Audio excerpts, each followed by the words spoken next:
Hey, yo, it's me, Pops Van Marmalade, and you're watching the Comics-Related Madness Network. Huh? So come get some. CromCon. CromCon. If you are an independent comic book maker and you need to get your independent comics made, you need to look no further than Kablam Digital Printing. They print our books and they do a bang-up job. They're not only trusted by Silverline, but many independent comic book makers. Head on over to kablam.com and see for yourself just how easy it is to have your comic printed by them. And tell them Silverline sent you. Hi, this is Tim TK, host of That Silverline Show on Tuesday. Join us at 11 p.m. Eastern, 8 p.m. Pacific every Tuesday night as we discuss pop culture and the joys of making comics. Hi, I'm Barb Gelber, co-host of Silverline's Wednesday Wham. Join us each Wednesday nights as we discuss comics, literature, movies, and anything else that may catch our attention. I'm Roland Mann, and I host Silverline's Silver Sunday. Join me every Sunday at 8 p.m. Eastern as we make mine Silverline. Hello, everyone. Whoa. Sunday. For a while, I thought it was two of us. It's a little new to us.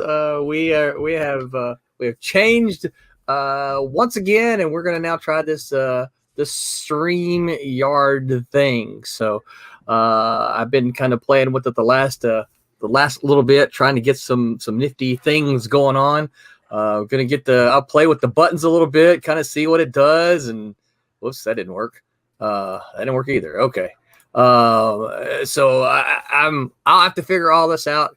But yeah, this is welcome to Silver Sunday on this September 12th, 2021 year of our Lord. So so today's going to be an interesting night. We're going to introduce ourselves and then we're going to do random Q&A. I found Tommy gave me something, and I tried to go to that, and it didn't work for me. It may be an app thing for phones, but I did find one. So we're going to do that. So I'm going to try something since let's introduce ourselves first. So I'm Roland. I keep getting off my camera. Where am I at over here? I am the chief cook and bottle washer at Silverline. Got my shirt on today, and the writer of a couple of projects. I hesitate to show this because Pete is gonna get antsy. Oh, I've got this one in my hands, and I've got this one in my hands. Oh. Yeah, it looks good. So I got these yesterday. The first batch, and I need to post this on the Kickstarter because someone asked the question. I'm like, oh, you don't watch our streams? I give you updates on the streams all the time, and I'm like, you should watch the streams. So I'll have to remember to do that. I do have them all in my hands now. The first batch is going to go out tomorrow. I think counted 20, almost 30 books are going out tomorrow. I've got Haley I got the commissions from Haley. Do not have those from Tommy or from Pete yet. So that's okay. So those will probably be the last ones going out. It's not unusual that the commissions are the last ones that go out. Because you guys, it's the other stuff is done, right? But it's the commissions got to get done. That's new stuff that has to get generated. So I'm excited to see those, and they look really, really good. So that's me. Next up here, I'm assuming everybody's seeing exactly what I'm going to see now. So no more guessing. Next up though is Peter Clinton. Pete, tell everybody who you are. I've never been so zoomed in on me. Look at me. I know it feels really close, doesn't it? Hi everybody. Yeah, I'm the artist. I'm the penciler on that Silverline team up book we just saw. So yeah, that's me. Just the penciler. I pencil other stuff too. I draw other stuff, but that's what you're going to know me for if you watch these streams. What am I penciling at the moment? I'm actually finishing a commission for the Kickstarter, so I won't show that because that's not fair. But I'm also, what am I drawing, Roland? I'm doing the Christmas six pages for the Christmas special. Yep, which hasn't been announced yet. I can't. I hope Tommy's not listening. I'm not drawing that. I'm not drawing that. Well, there's a special thing coming up, right? The special thing. We're not talking about that. We're not talking about that. I'm drawing Trump's. I'm drawing Trump's issue 4. Yep. I'm drawing Trump's issue 4, and obviously the continuation of Silverline Team Up. Yeah. Yes. Yeah. And the cool thing is, we should have a 5-second delay on these streams, so we can say things like that happening in the future. I feel like Tom Holland now. I feel like Tom Holland in the Avengers is spoiling everything. So yeah. Yeah, and correct me if I'm wrong, but you are about halfway on both Trump's 4 and on Team Up number 2, right? Yeah, Trump. I left Trump's 4 before I had to not stop doing it. But yeah, pretty much halfway on both those. Yeah. So Tommy, I saw him today. He came over to sign some books, and he said, "You know what? Because he has like 4 things he's inking, and I was telling him, no, I need you to do this thing. I need you to do this thing first, and then do that." And he goes, "I think you need to create a priority list now." He goes, "I think we've got enough stuff going. We got enough different little pies going on that you need to create a priority list." And I said, "Well, the special thing that we haven't announced yet, that takes top priority. So don't do this other thing that you're working on yet, right?" And he's like, "Yeah, but C might get mad." I'm like, "Nah, C ain't gonna get mad." Because obviously, he was talking about rejects, and I'm no. You got to finish this thing before you do that. And I said, "You've got a bunch of pages done, so that we can see them and we can move on with that too." So, all right, next up is C. Michael Lanning. C, tell everybody who you are. Hey, I'm C. Michael Lanning, independent artist. I'm doing work. I've done work for Arrow Comics, even for the I can see it. Here we go, Indie Vote Revolt up there, and of course worked on Silverline's The Rejects, and I did a Christmas card last year. So yes, you did. So I did something special. Yeah. So if you're on our mailing list, you got our Christmas card last year. Here it is, right here. You would not believe the number of these I had returned to me. So there you go. This is no. I mean, like this, like see a little yellow label, right? And so look at all these.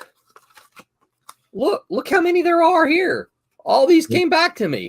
What does yellow label mean? It means they couldn't deliver it. It's a yellow label is a return to sender, not deliverable as addressed, unable to forward. So I'm going to say, I can't remember. I wish BJ was in here to give me the answer. We sent out 700 of these things, I think. Maybe not that many. I think we printed 700 and sent out about 400 something. I don't remember. Anyway, we probably got about 50 of them returned to us. And I'm like, well, dadgummit, why are you on my mailing list with a faulty address? This one was a blank though. I've had it here for a while. But yeah, this is the Christmas card. If you are on a mailing list, you got this last year. C. Michael penciled this, and we were really, really happy with that. So that was Tommy Monty and colored by Roberta. Yep, absolutely. So okay, so let's see if I can do this. I'm going to try this. So I'm going to ask you all to bear with me here. So I think I got to share screen. And then I share, is that what I'm doing? Sharing? I guess. I think so. See if this works. Yeah, look at that. So shout out to Daytona Beach Comic Con. They are, nice. They are one of our sponsors. And or they are our only sponsor, I guess I should say. And this is coming up on right here, September 18th, 2021. On Saturday, it goes from 10 to 5. On Sunday, it goes from 10 to 4. There's going to be a whole bunch of Popel. Popel will be there. And look at this. Silverline will be represented. You're going to see I will be there. Haley will be there. Brent Larson will be there. John Martin will be there. Barb Kalberg will be there. This is Barb's first ever appearance in the entire state of Florida. Wow. So check through your back issue list. Find out what you have that she did, which is a whole bunch of stuff. Barb says also her bibliography is on her bio on the Silverline website, so you can check that. John Medic will be there, and Scott Wakefield will be there. Also, though, we'll pop over here to the You comic. gotta love Scott's picture. Scott looks like he's a curator in museum. We'll go back to that in a minute. You got Thomas Flormonti will be there, and then I thought there was somebody else over here. Where is John Crowther? John will be there as well. Well, why is he not? Was he here? Oh, okay, yeah, he's going to be there with Inverse Press, so he'll also be there to sign copies of Teen Beetle, but he's going to be with the Inverse Press crew. So make your plans. Don't forget, if you don't have our comics, you can. Obviously, we want you to back Kickstarters because you can get the Kickstarter and then get back issues with the Kickstarter, right? But if you don't, and you're like, yeah, I don't do that, you can get them from Indie Planet. And this is Indie Planet right here. I'm showing this. You can see we have our books there. Bloodline, Cat and Mouse 1, 2, 3. Look, Cat and Mouse has a review. That's what you also. That's what you need to do. You buy comics from Indie Planet. Boy, I cannot speak today. Indie Planet. You buy comics from Indie Planet. Leave us a review. Leave us a review, and hopefully it's 5 stars. But leave a review so that others that come along and are looking for stuff to buy can see that you have left good word. What that's? Oh, I was going to say, why is that $2.99? That's not that's wrong, but no, that's right, because $2.99 is for the retro edition. But yeah, so you can pick up our stuff here.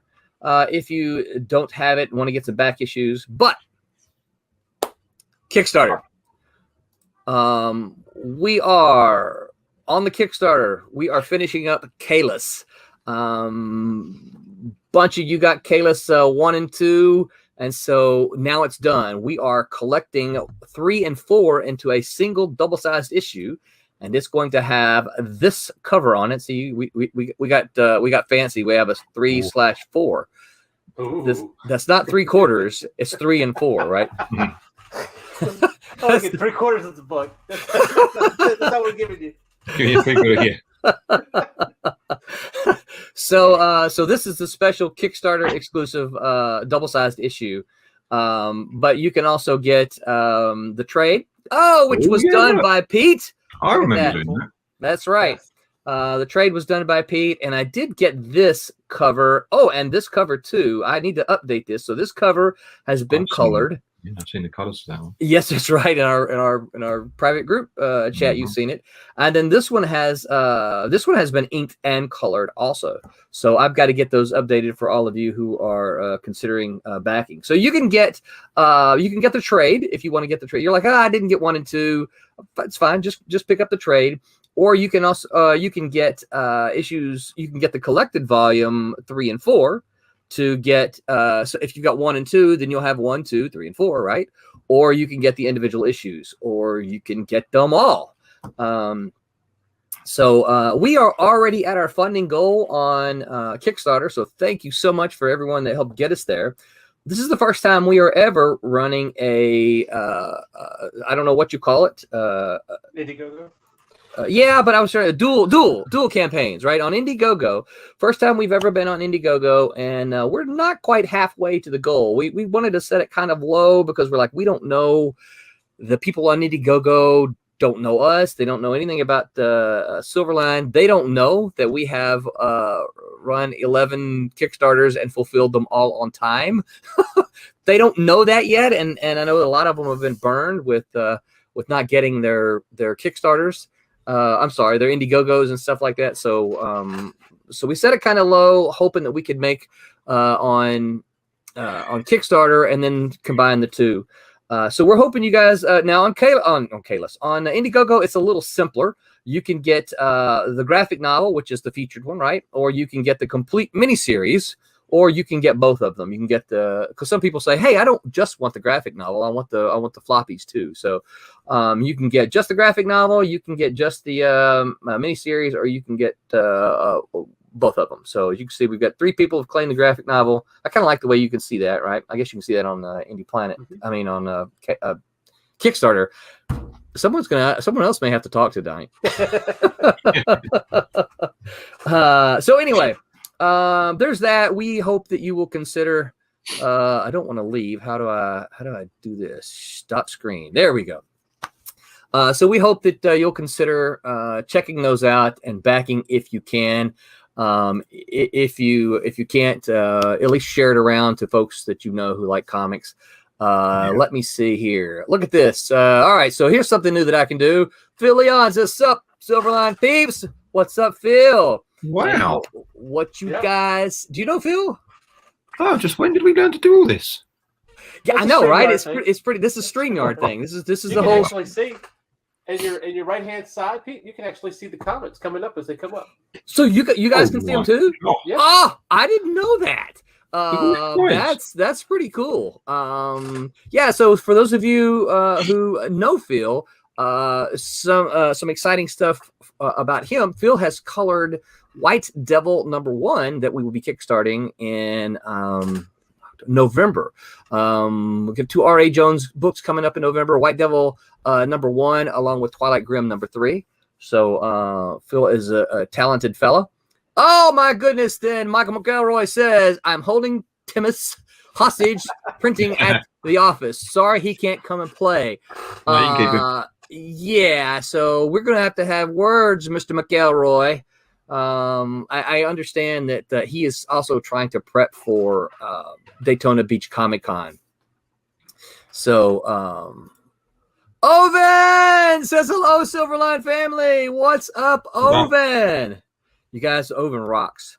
I didn't get the chance, which I'm sorry about that, Oven. I did not get the chance to talk with you too much at MegaCon. I think every time you came around the table, there was someone else there talking to me, and there was just, and you were only there the one day. Are you going to get the chance to come to Daytona by any chance? I hope so. There's going to be a big crew of us there, and you need to bring your books if you can. See, Michael just disappeared. No, I'm here. Oh, I'm I got you. I don't know what the deal is. I'm just skipping so bad, so it's just better for me to do this. Sure, okay, no, but it's. I first thought that was just an image of the moon. I was like, that's a cool moon. Oh wait, that's not moon. That's Rejects. That's Dark Joan. Yeah. All right, Tommy says, "Help me." Yeah. Nita says, "I trained him well," which is crazy because I've been on StreamYard a long time before she showed up. But whatever. Who trained him? Yeah. So, So let's see. Phil says, "Wait till you dig into all the goodies, bells, and whistles you can do with StreamYard." Oh, that's. I'm looking forward to that. It's something that I've been on StreamYard a bunch of times. A lot of these podcasts, a lot of streams use that, and we used the free version briefly, and that's where you couldn't really do any. You couldn't really have any of the bells and whistles. But I broke into I broke the wallet out and bought a subscription to this thing. Good. Yeah, so that's why I get to play with. I was showing Pete earlier. I've got. I figured where was it at here? So I had this right. Then there's just the kind of the red background, which I don't think I like. Then we have the Gallimore cover. I like but that. I think I do too. But I think I needed to kind of do this to it. I don't know what you like that. Yeah, put that filter. Yeah, because a filter kind of softens it and then kind of pops us out. So I like that because I had it looking like this, right? And this looks good, but it kind of loses us a little bit. So yeah, I can see that. Yeah. So yeah, I've started playing with it a little bit. And you guys could get the first few. So there's this, right? And now keep your eyes up on the upper left-hand corner. So on Tuesday, Tim can come in and do this, right? Nice. That's Silverline show on Tuesday, right? And then the Whammers can come in and do Wednesday Wham. Right? See how it changes up there a little bit. So I haven't gotten into it a lot, but it does look like there's a lot of really cool things that we can do, and so I'm kind of excited about that. So I'm glad you're enjoying your new toy. Well, the thing about it is it's a tool. Sometimes tools can be toys, right? It's a tool, and the one thing I want to make sure that I can do is use the tool, right? Because we've talked about artist tools before, and you've got a ruler, but it doesn't do you any good if you don't A, don't know how to use it, B, don't use it, right? Mm-hmm. So Anita says our internet has been wonky since the hurricane. Well, I'm sorry to hear about that. Yeah. I've seen a few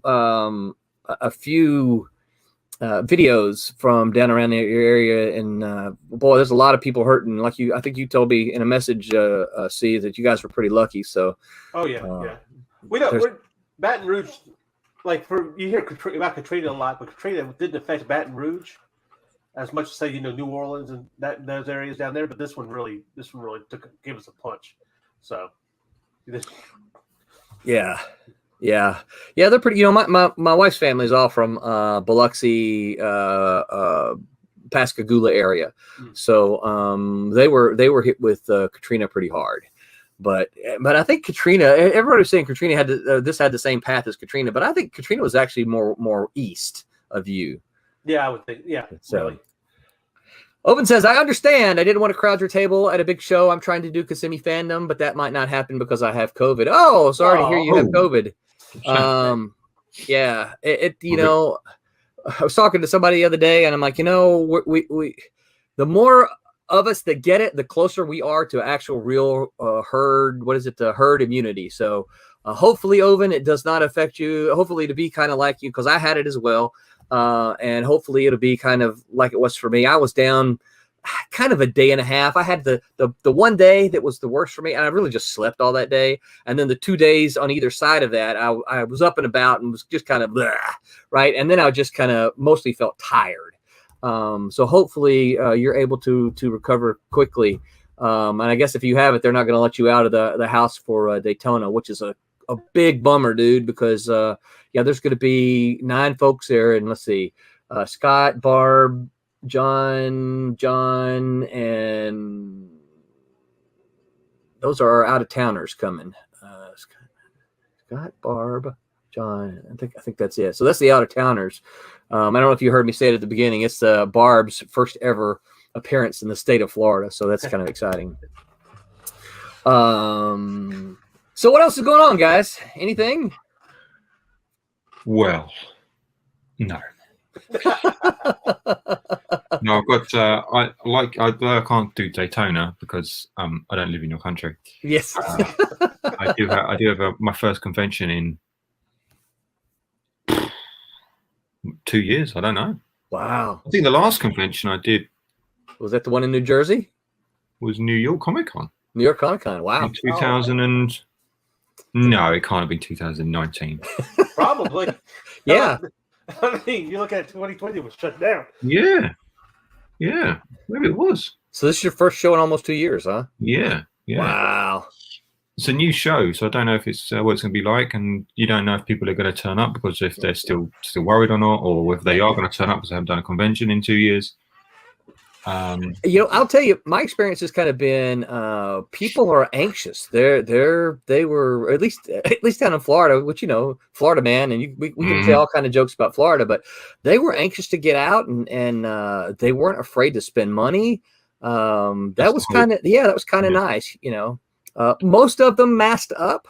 I had I don't know if you can see it. I got a big bottle. Oh, you can't see it here. I got a big bottle of hand sanitizer that I carry and put on my table, and it's free for anyone to use, and that's all, a lot of that around as well. So I saw the photos from the Supercon, the Florida one, whatever it's called. Everyone seems to be wearing masks. I think that's the messages I've had from the convention I'm going to are all saying you've got to wear a mask. Mask up, yeah, which is fine. Well, they had people walking around making sure that you were wearing masks. Oh, at MegaCon, yeah, they were pretty strict about it.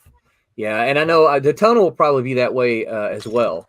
I'm guessing. I don't know, but yeah, the thing about MegaCon, most of the folks, I would say, and I'm, numbers is not me, but 95, 96, 97% of the people were masked up and did not seem to be complaining.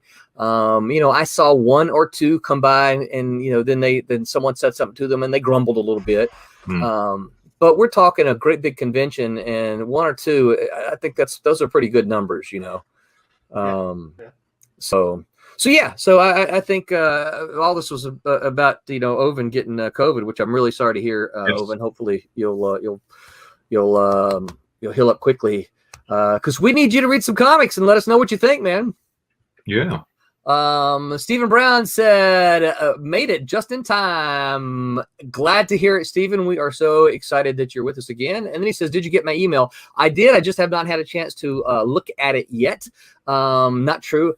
I popped it open and peeked at it and scrolled through it. And I'm like, ooh, I don't have time to read all that just yet. So it's still there, still waiting on me. And that's usually kind of what happens when folks ask me to read stuff. It's kind of like, I will, but if you can, the shorter, someone asked me to read their 90-page graphic novel script one time, and I just said, probably not going to happen. Can you give me a 1-page summary? So the comic itself was going to be 90 pages, or just this manuscript was 90 pages? No, you know what? I don't know now that you mentioned that. It was really descriptive of every panel. It was a graphic novel, so. Yeah, at least more than 60, I would think. So I don't know. Steven says his comic is I forget. I got to remember I can put these up on the screen. He said his comic is 27 pages, so it's kind of an odd number for printing, but thanks to print on demand, you can do that. You'll just have to find something else to fill your other pages. So Pete, when is that? What show and when is that? That's Meanwhile Festival in Coventry, and that's what's next weekend? 17th and 18th. The same week as Daytona. Oh, hey! Yeah, so have you seen the images we've been posting about the Daytona stuff? Yes, of course. So if you've got one for that show, send it to us, and we'll put it up too. I do not. Okay. I'm not sponsored by Meanwhile Festival. I gotcha. Oh, I don't have that. No. You're not a guest there, then? You're just setting up. No, I just setting up. Yeah. I got you. Next year you'll be a guest. Well, let's hope so. Yeah, next year you will be a guest, and then they'll make one of those little things for you. Because someone said something to me and said, "Hey, can you make me one of those?" I'm like, I didn't make that. The convention made that. It's just like, no, I have to make my own advertisements. I have to do that myself in Photoshop. Well, listen, if you do that, seriously, you send it to us, and Silverline wants to promote you there as well. So, and I've got my fingers crossed that you'll get your books before then. That'd be cool. I mean, obviously, I've got the ones you've sent me before, but I haven't got Silverline Team Up yet because no one has. No. Yeah, not yet. No one has. No, and the first Kickstarter fulfillments are going out Monday. So, and for those of you who don't remember, this is what it looks like. Look at it. It looks so good. So it does look good. Tommy's flipped through it a bunch, and that got blurry, didn't it? But he hasn't read it. He's only flipped through it. He was here today signing books. I'm not convinced Tommy can read. So that's why he likes comics, because he just looks at the pictures. Look at the pictures. I can tell what's going on. And he's not here to defend himself, so he's not. And he's probably not listening anymore, right? So, I asked him today. I said, so you realize we're going to Daytona Beach Comic Con this coming weekend, and we're going to have that book there. I said, are you going to read it before then? He goes, I guess I probably should, so I can talk to people about what's going on. Oh, stuff happens, and well, that's what this guy here, he goes here, and then these other guys attack him, and Champion's in it, and Miss Fury's in it. Right. There you go, Tommy. Hi, Tommy. Tommy says, I'm listening to you jerks.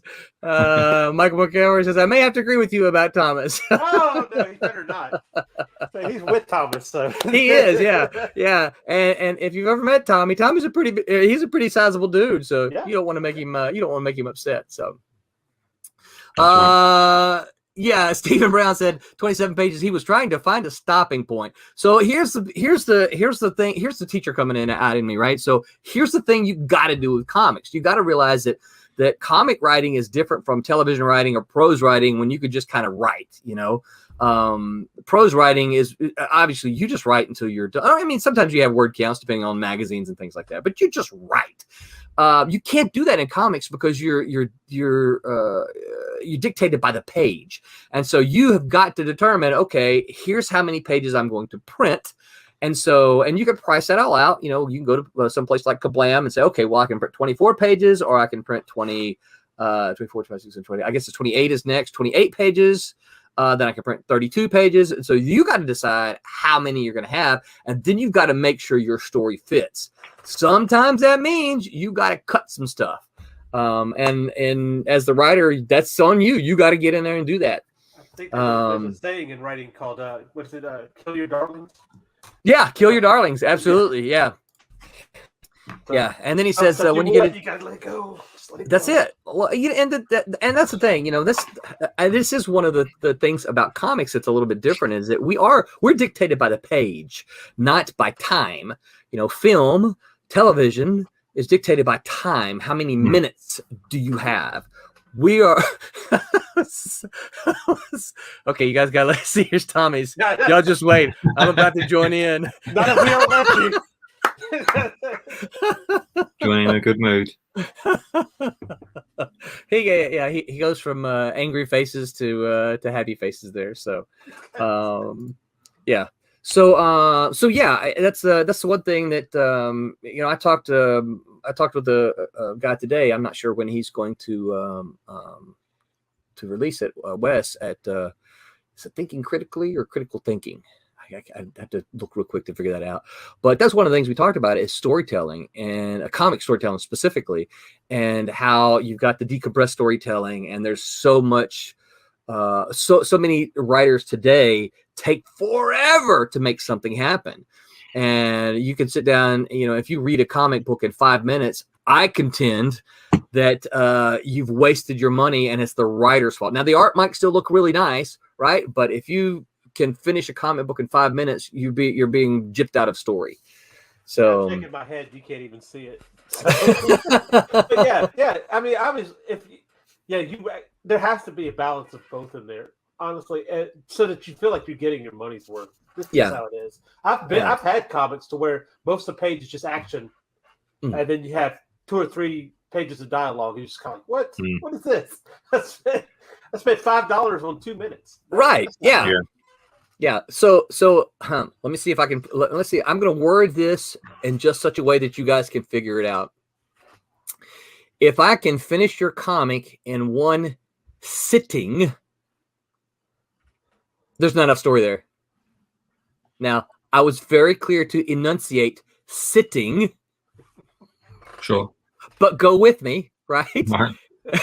If I can finish your comic in one, then I don't have enough story, right? I need to be able to leave it on the porcelain and come back and finish it. Bobby Weskovich says, "Hey, Roland, have a great night." He did not call me Big Dummy tonight. He must be tough. Yeah, for those of you who don't know, that's my pa-in-law. Thank you, Screw Loose. I hope you have a good one as well. Thank you for listening, as always. Okay, guys, I got a random question generator.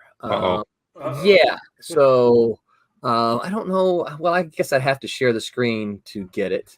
I guess I could try that. Let me try that. So you'll know, share screen. You know what? I don't want to share my screen. Either one of you guys want to share art?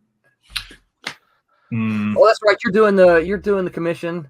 I'm finishing the commission. I'm doing. Yeah, I'm just doing the finishing the roughs because, I'm not going to go into it, but yeah, it's going to take me a little longer than I thought. Gotcha. Let me see. What you see? Let me see, because I'm going to have to come in from a different computer. Let's see. I don't have anything. I just have to draw.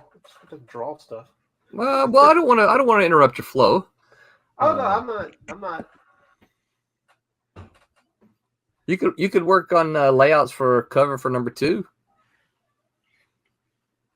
or have you already done that? No. Okay. See, but now you got me. I have to think. God, I'm trying to find it. Trying to find it over here. All right. Well, if you find it, just share it. I'll see it pop up there, and then we'll go to share. Okay. So I just hit this is from conversationstartersworld.com random question generator. I just I tried the link that or the thing that Tommy, see, I wrote it down. Tried the thing that Tommy gave me, and I couldn't get it to come up. So I just said random question generator, and this is what this came up. So the first question here is, does a person's name influence the person they become? Well, that's a very good question. I had this conversation with some kids I was talking to the other day about writing, oddly enough, and I was saying that the 4 things you should figure out first. So the character's name. There should be a share screen. I'm sorry, Pete. Oh, okay, yeah. Is it a share screen? Yeah. Hold on. Work with StreamYard. Oh, you got it. There you go. Yeah, so I was saying that they should figure out the character's name, where they come from, what they're afraid of and what they're proud of.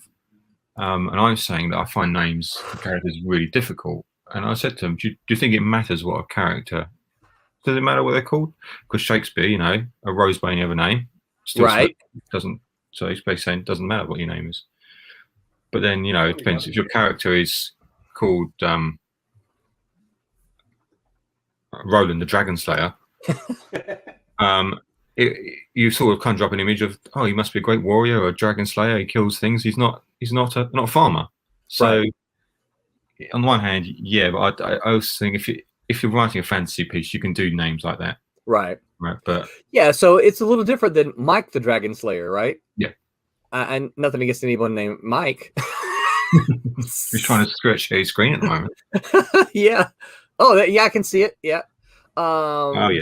But wait a minute. Hold on. I totally missed that. What, Mike? You did miss that, didn't you? Yeah. Oh, no. Here we go. Tommy says he's got a question. Who should be nicer to their inker? C. Michael or Mr. Pete? Well, as you're not inking me immediately, I'm not worried. Yeah. Yeah, I don't know that it influences the person they become so much, but possibly. I think that if you've got for Roland, right? So I would love to tell you that my mom and dad named me Roland because they knew that Roland was the legendary courageous hornblower for Charlemagne. Of course. But that's not the case. I would love to tell you that, but I asked them, one time, a long time ago, I said, why did you name me Roland? Where did that come from? And my dad said, I worked with a guy whose last name was Roland, and we thought that was pretty neat. Good as that. Yeah, that'll do. Give him that. So, yeah, I mean, that's the way that came about. But it's my middle name. And so I have problems with it. Even my work. If you've ever gotten an email from me from my work address, it doesn't come from R man. It comes from B man, and that's because they can't figure out how to attach my middle initial to it. I thought, like, okay, I'm working at the highest tech geek school I've ever worked at, and you can't figure out how to give me R man for an email address instead of B man. So, So I have to explain it a lot of times why I go by Roland, but B is my email address, and even my Gmail account is B Roland Man. And of course, it's funny because some people say Brolin Man, right? Phil says, "Hey Tommy," and he says, "I thought it was from a Warren Zevon song." LOL. Roland? I don't guess I remember that one. I know who Warren Zevon is, but I got my mother gave me my name from a commercial. There's some kind of commercial out there where they were singing Christopher Michael, and I got that name. Not because of that year that I was born, the most popular name was Michael. The second most popular was Christopher. So I got it from a commercial somehow. Wow. Yeah. And your mother told you that? She said, "Why we like the commercial?" I guess so. I don't know what to do. I always sound like a Campbell commercial or something. Campbell commercial. Now about you, Pete. What where'd you know your name? pretty sure I'm just named after my granddad. He was called Peter too. So, not he wasn't called Peter 2. So you're Peter 3. Yeah. So, we know how you British are. You know, Peter the Third, and we've got a number. Yes, that's it. Simple as that. Yeah. Well, that's pretty cool. I could be wrong, but I'm pretty sure that's what it is. Where it comes from. Yeah, you know, that used to be really big here in the United States. Used to be big. Like if you look up your genealogy much, you'll see that it wasn't unusual that you would have your kid, you would name them after all of your siblings, right? And so that's one of the reasons genealogy can be confusing sometimes, because, you know, a lot of the families in the, 16, 17, 1800s, they all had, 10, 12 kids. And they're all, you look, they're all named John and Michael and Thomas. And we have a lot of those in our family. But it's like, okay, well, I'm naming my kid Thomas and Michael because my brother is Thomas and my wife's brother is Michael, so they named them after siblings, and it can get confusing. Oh yeah. I've got a few William Thomases and Thomas. Yeah. So I don't know. Does the person's name influence the person they become? I don't know. I don't know that. Unless you've got. So I'm a college football fan, and sometimes these, like, there's a guy, the quarterback at Oklahoma now. His let me get it right. Oklahoma quarterback. I think it's something like, I'm not going to quarterback. Spencer Rattler. I'm like, oh gosh, what a cool name, Spencer Rattler. It's like, he's the quarterback. Okay, it's like he's a rattlesnake ready to strike. I'm like, okay, that's kind of cool, Well, see, I thought for the longest time Stephen King had changed his name. I thought he'd come up, it was something. I thought maybe Richard Bachman was his real name. Come to find out, no, that's his real name is Stephen King. I said, really? Come on. Yeah. So, but his son changed his name, didn't he? Made up a name. Yeah. So writing, he was. see, I didn't even know his Joe name Hill. was his son. Joe Hill. Yeah, Joe Hill. I was reading Lock and Key, and Joe Hill wrote it. And I was like, okay, well, this is good. And then I found out that he was Stephen King's son. I was like, oh, okay, well, I think I like Joe Hill better. Yeah, boy, you better be careful saying that around Stephen King fans. They get a little worked up. All right, I'm hitting the button for the next question. Oh. What animal or plant do you think should be renamed?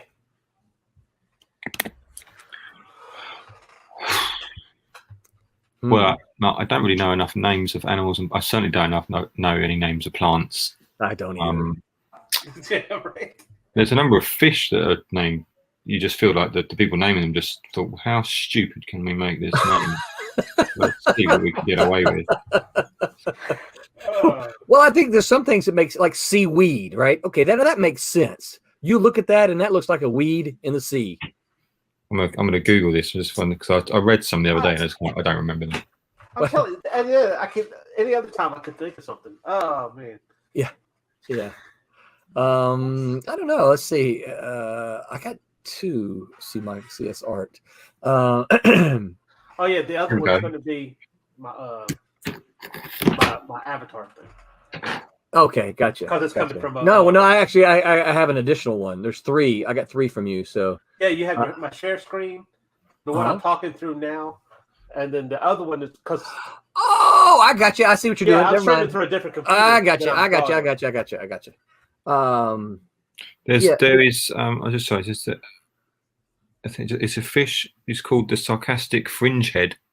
What? And why would you want to change that? I feel like when the guy naming that, just looked at his work colleague and thought, God, he's a sarcastic and he's got a fringe. I'm just gonna call it the sarcastic fringe head. Lives off the coast of California. There you go. See. Really? Or the number one stupid name, and I forgive me if this gets beeped out. Which is why we need a 5-second delay. It's called the bastard mullet. That's a real name. Yeah. Also known as the bony mullet or the oxeye herring, or just plain oxeye. See, bastard mullet. Again, he's looked at his work colleague and thought, "God, what a bastard! He's got a mullet," and just named it after him. So you're saying that thing was probably named in the 90s, right? They just gave up. They just gave up naming them. The slippery dick. Really? Yeah. Oh man. Species of wrasse, wherever that is. The lump sucker. Fish, just fish. I'm sorry, I can't. This is a joke. This is a joke. Wait. Can you see my screen here? Can you see? Can you? Oh wait, hold on. We can. Let's see if still a layout. There we go. There you go. Hubu. Someone's fallen asleep. They just fell asleep on the keyboard. They fell asleep on the keyboard there. And that's yeah. That's what they went with. It's ridiculous. Sounds like Mel Brooks named that fish. You gotta Google some of these. They're so funny. There's the dumb gulper shark. That's just being mean. That's just being mean. So to answer the question, no, there's nothing I would change. They're brilliant. Yeah, they're brilliant. Yeah, I don't know about again. I don't know enough about either one of them to say, you know, I don't know what like the dodo bird, who, you know. Yeah. Right. Now, was that named before dodo was a kind of an insult, you dodo, or did they kind of name it because it's a stupid looking bird? Has dodo been an insult? Well, yeah. But I think dodo. I think the insult came from the bird, because if you're such a dodo that you get yourself extinct. Oh yeah. Yeah. I don't know either. All right, here's one. This comes from it's not from the random question generator, but it's from Stephen Brown. It says, what comic did you have the most fun making? I feel compelled. I must answer Silverline team up. Yeah, right. What a loaded question, Stephen. Jeez. Wow, he's really trying. You're not going to get an honest answer here, Stephen. Maybe you are, maybe you're not. You never know. He means within Silverline. I had the most fun making that other comic for that other company. No, but yes, I did have the most fun, in all honesty, answer doing Silverline team up. I mean, it's a short list of books I've made, so. But yes, I had a great fun with that, and a great team. We had good fun. Hi, Tommy.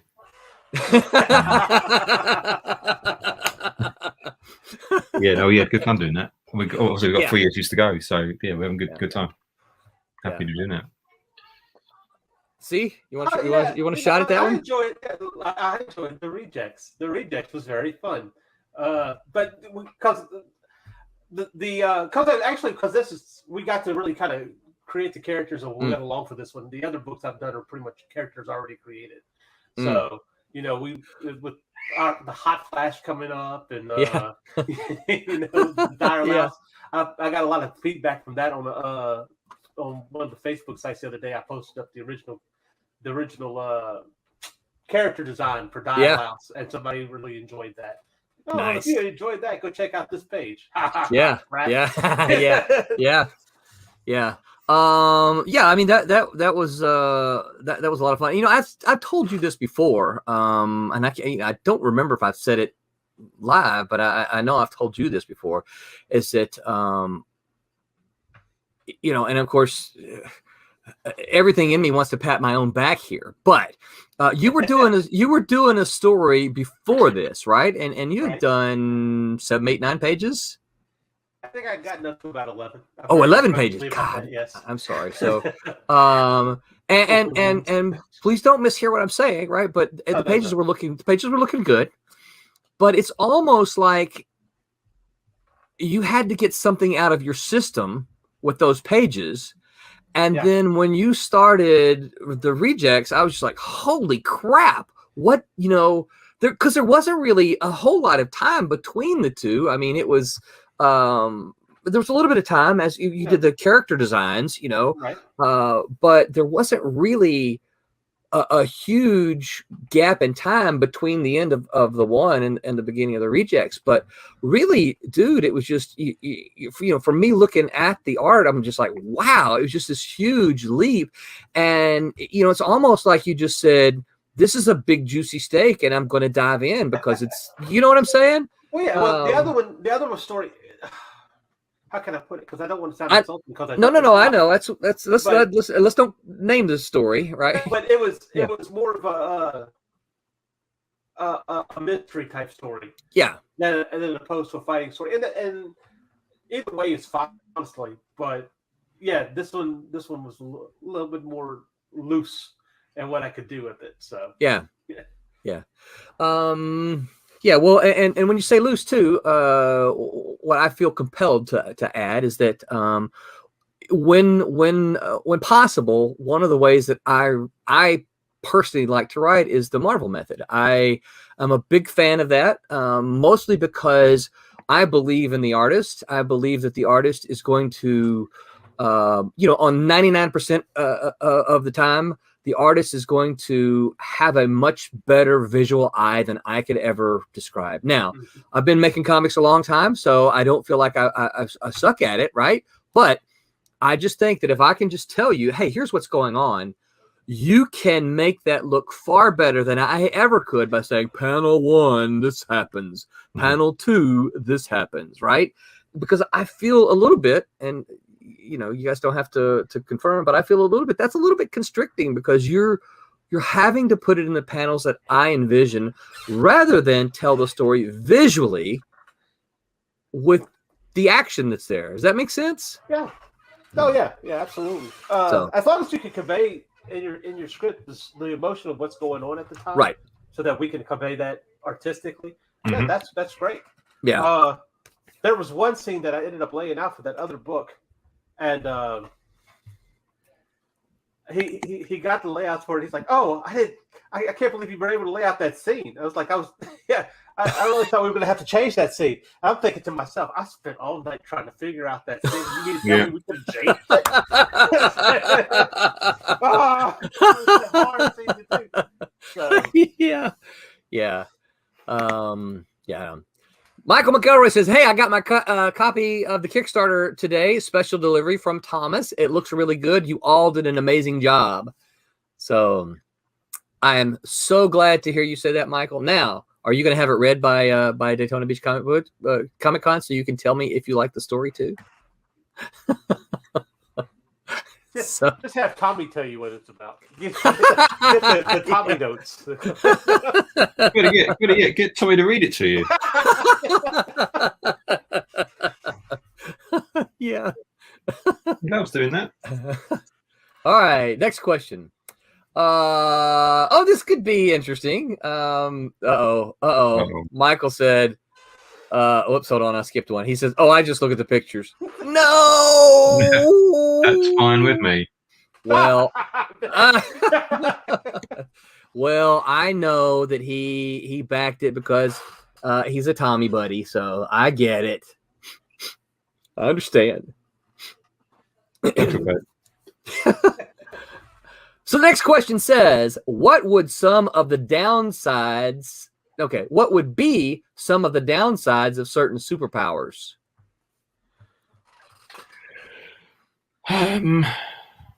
What about let's each of us come up with a superpower, and then we'll talk about the downside. So the first one I'll do is, what about super speed? What would be the downside of super speed? See, I'd always like to have attention to where you're going. Not paying attention to where you're going. Smack. Straight into the wall. Oh, it's collateral damage, isn't it? Yeah. Just running like in the Boys, where he literally just ran through someone. Yeah. Couldn't stop. Yeah. That's just cool. Obliterates them. Yeah. Can't stop in time to just go through them. It's like when you're driving. It's too late to stop. Oh well. Plow through. Bang goes that squirrel. And that's what it'd be like for people. I can see the Flash just running through with just a trail of blood and guts behind him. Yeah. Yeah, I think you would have to be. So we always show the Flash just running through cities like crazy, and I don't think he'd be able to run that fast because of those reasons. I think he'd be a place like the streets of New York City are far too busy to have him run super speed like that through and not really kind of check himself. Yeah. I think I've always kind of thought a deeper downside might be that if you had super speed, impatience would be a problem because everyone and everything would seem like they're moving at such a slow pace that you would be impatient because no one could keep up with you. Well, that was the explanation for why Quicksilver was always such a jerk. That's what I heard. Because everyone just is so slow. He was like, "Well, how would you feel?" Yeah, and I think that's fair. That's cool. Yeah. Stephen Brown said, having trouble stopping. I think so too. Tommy says, I think I like participating on the show like this. I'm a lurker. Yeah. Don't read the comics you ink. Don't be on the shows you're on. Yeah. You're a lurker. That's great. So, don't read the comics you ink. Don't be on the shows you're on.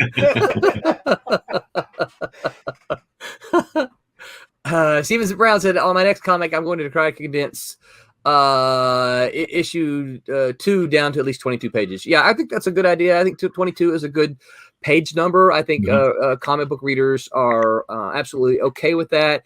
You do 22 pages. You've got 2 pages in for whatever you want. If you're doing it via crowdfunder, then you've got one of those pages you can use as a thank you. I like to use it in our books. I like to list the creators. You don't see that in a whole lot of places. It's something I like to do. It also opens up for the possibility, down the road, and that hadn't happened with us yet, but it's still a possibility that you could sell ad space, right? You've got an entire page that if someone says, "Hey, I've got some money I want to give you," and then you don't turn that down, right? But you can't remove pages. But if you've got a little gimme room, then you've got that to play with. So, yeah, I think 22 is a good number. See. So, see, Michael, what are you drawing there? What are we watching? I'm messing around with Buckshot and Orc. Yeah. Buckshot and Orc, who are part of the Rejects. That's right. Which will be coming soon. We're talking... Now, after I said what I said about Tommy, you might not be coming as soon as you Yeah. I wonder if there's give me a second. I'm going to see. We just know that reading it's not slowing him down. So. Yeah. Well, I guess it's a good thing Tommy's not the penciler because he would have to read the script. Poor guy. He's fine. We're going to force you to come on just to defend yourself. Yeah. Let's see here. Funny. I'm going to try a different random question. Well, I always had a problem with flying. I would be worried about flying. I'd be kind of like what's his name? The Great American Hero? Yeah, greatest. Running into billboards. 3 feet off the ground or whatever the case. I'd just be too scared. Well, what was it? The Meteor Man that did that. Where he went to go fly, but he wouldn't fly like 3 feet up off the ground. Just in case he fell, it stopped working. That's what I'd be afraid of. Yeah. Well, the Greatest American Hero he ran into buildings and stuff. Yeah, see, that would be me. Yeah. I'm telling you. I don't know. Flight is, what would the downside to flight be? I guess. So yeah, if it stops working and you're in midair, what would you have to book flight plans with the FAA? I guarantee you, I wouldn't. Yeah, me either. Right? I'd step out my door and fly to work. I'm gone. See ya. would you have to learn the flight restrictions to airlines? No, I mean you're a small thing. You can get out of the way of a big jumbo jet coming at you. I mean, if you don't see the jumbo jet coming at you, you're high. I mean, literally, you shouldn't be flying. Thank you, see. Shouldn't be. Someone pointed out. If a thing that size sneaks up on you when you're surrounded by nothing else, then you've got bigger problems. Who was it that pointed out a song to me, from a guy in Hattiesburg? Must have been my pal Keith Jones. We were playing Friday night's my game night. We were playing games, and he said there was a song by a guy. I would have cleaned my room, but I got high. Oh yeah. Have you heard that, Pete? Yeah. Really? That's ODB. Yeah. He's apparently from Hattiesburg, Mississippi. So, which is where I went to college. And so yeah, he's dead now. ODB. Oh really? Yeah. I don't know. I went and listened to the song. I'd never heard it before. I went and listened to the song, and it was really kind of funny. Because he has all these. I would have done this, but I got high. Right? No, I think you might be thinking of a different song, Pete. Because what Roland's talking about is from Afro Man. Oh, yes, Afro Man. Afro Man. Yeah. Afro Man. Yeah, but ODP is gone. ODP. Yeah. ODP. Yeah, ODD. And I don't know either one of those. We can't say it here because of old dirty. Yes. Well, we have said it already today, but yeah, right. One time only. It's a PG-13 show. Yeah. Tommy said he started reading Team Up. He got to the double page spread and was so fascinated by the great inks that I had to stop and admire it. Yeah, the inks are good in that book. I'll give him that. And for those of you who don't realize, the double page spread is on page 2 and 3.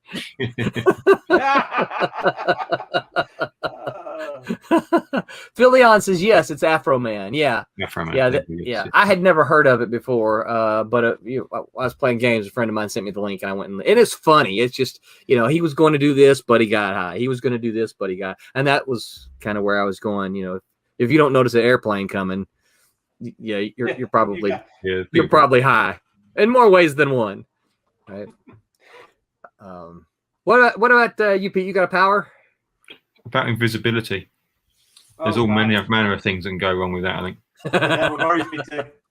That one worries me too. Yeah. There's a video out there of a magician, a park magician, and basically he convinced these couple guys that they're invisible by doing some things, and the rest of the audience is in on it. So they're going around thinking they're invisible, but you can see them the whole time.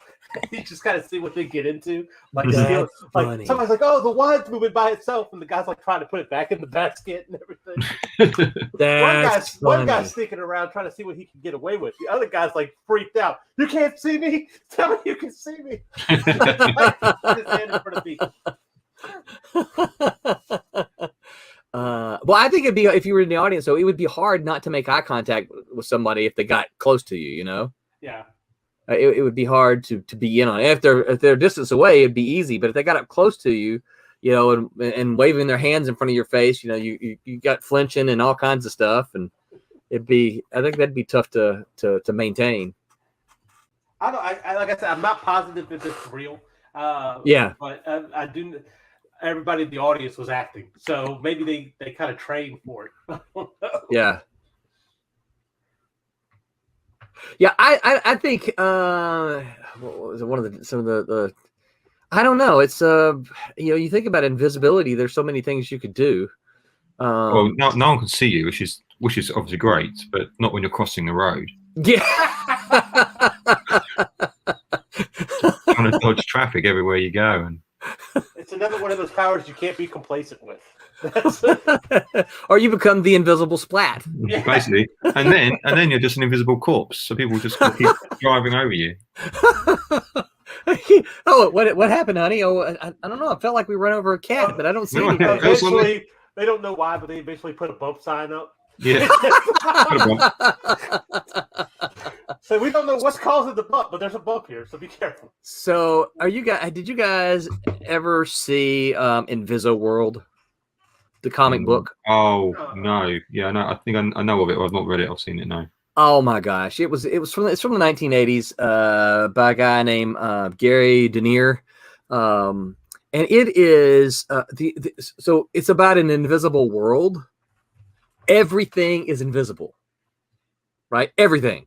So there's no art in the comic book. That's what I was going to say. Somebody's getting away with cheap art. It's well, they got one of the big name Tom Orzechowski, I think, big name letterer to do it. So it has great lettering and incredible sound effects, and they have sound effects to things like that wouldn't normally get a sound effect. It's like fear, things like someone will say something and then the sound effect will be fear. It is so funny because there's the green Inviso. Of course, he's invisible, so why is he green? But there's the green Inviso, and then you have the green Inviso with arrows. It's funny though, the whole comic book, and I think this was probably inspired by John Byrne's Blizzard comic, the Alpha Flight Blizzard issue. Yeah.